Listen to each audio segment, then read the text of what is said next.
আমি elevator education থেকে Souvik sir কথা বলছি।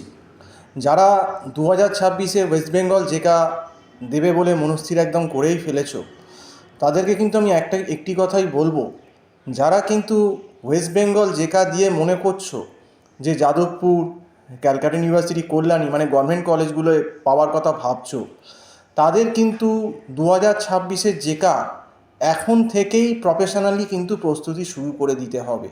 যদি তারা 1 থেকে 150-র ভেতর র্যাঙ্ক চায়, তাহলে কিন্তু ন্যূনতম পক্ষে 1 বছর জেকায় এবং প্রফেশনাল গাইডেন্সের সঙ্গে থেকে কিন্তু তৈরি হতে হবে।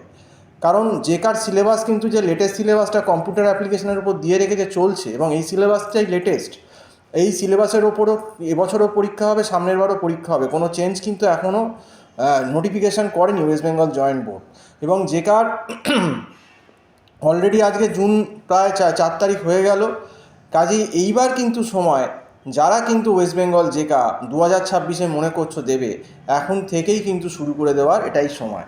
তো যারা ফাইনাল ইয়ার ক্যান্ডিডেট আছো গ্র্যাজুয়েশনের, যাদের পরীক্ষা চলছে, আমি এটাই ফাইনাল ইয়ার ক্যান্ডিডেটদের বলবো যে তোমাদের পরীক্ষা শেষ হয়ে গেলেই সঙ্গে সঙ্গে কিন্তু জেকার প্রিপারেশান শুরু করে দিতে হবে।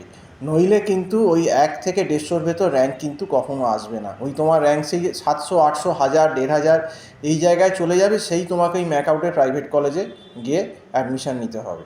তো সেই জন্যই বলছি, যারা মনে করছো যে তোমরা যাদবপুর, সিইউ, কল্যাণী এইগুলো ডিজার্ভ করো, তাদের কিন্তু অনেক বেশি সিরিয়াস হতে হবে। আমাদের এখানে জুন থেকে online class West Bengal JECA start হয়ে যাচ্ছে। আমাদের এখানে যিনি আইটি হেড আছেন, জেকা অনেক দিন ধরে পড়াচ্ছেন, এবং এনার তত্ত্বাবধানে কিন্তু আমাদের স্টুডেন্টরা জেকায় খুব ভালো র্যাঙ্ক করেছে ওয়েস্ট বেঙ্গলে। আমাদের স্টুডেন্টরা 1 থেকে আপনার 11 হয়েছে, কেউ 17 হয়েছে, যাদবপুরে পেয়েছে, এরকম 2 জন আছেন।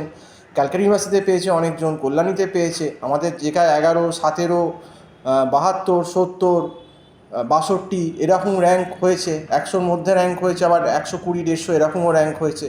তো তারা কিন্তু যারা প্রত্যেকেই এরকম ভালো র্যাঙ্ক করেছে, কেউ যাদবপুরে পেয়েছে, কেউ সিইউতে পেয়েছে, কেউ কিন্তু কল্যাণীতে পেয়েছে, তারা কিন্তু প্রত্যেকে সিরিয়াস ছিল।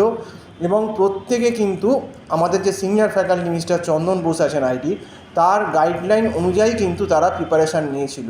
কারণ এটাও প্রফেশনালিজম ব্যাপার, যে সব তো তুমি পড়তে পারবে না, এত সিলেবাস, তাহলে আমি কোনগুলো পড়ে যাব, কীভাবে পড়বো। কারণ জেকাতেও কিন্তু নেগেটিভ মার্কিং আছে। তাহলে আমাদেরকে খুব ট্যাকটিক্যাল এবং খুব টেকনিক্যালি ব্যাপারটাকে হ্যান্ডেল করতে হবে।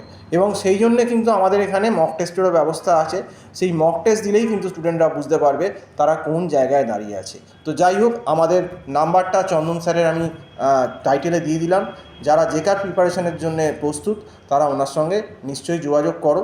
ডেফিনেটলি বলছি, যারা সিরিয়াস ক্যান্ডিডেট তারা যদি ওনার সান্নিধ্যে পড়েন, ডেফিনেটলি তারা কিন্তু একটা ভালো র্যাঙ্ক অ্যাচিভ করবে যদি আগে থেকে পড়ে। তো এই অবধি। এবং আমাদের আরেকটাও যেটা ব্যাপার, আমাদের এখানে কিন্তু মান্থলি ফিস, অনেক জায়গায় যেমন লামসাম ফিস নেওয়া হয়, আমাদের এখানে কিন্তু একটা খুব নমিনাল মান্থলি ফিসের বেসিসেই অনলাইনে কিন্তু এই জেকার ক্লাসটা করানো হচ্ছে। তো যাই হোক, আজকে এই অবধি বলেই শেষ করছি। সম্পূর্ণ ভিডিওটা দেখার জন্য অসংখ্য ধন্যবাদ। নমস্কার।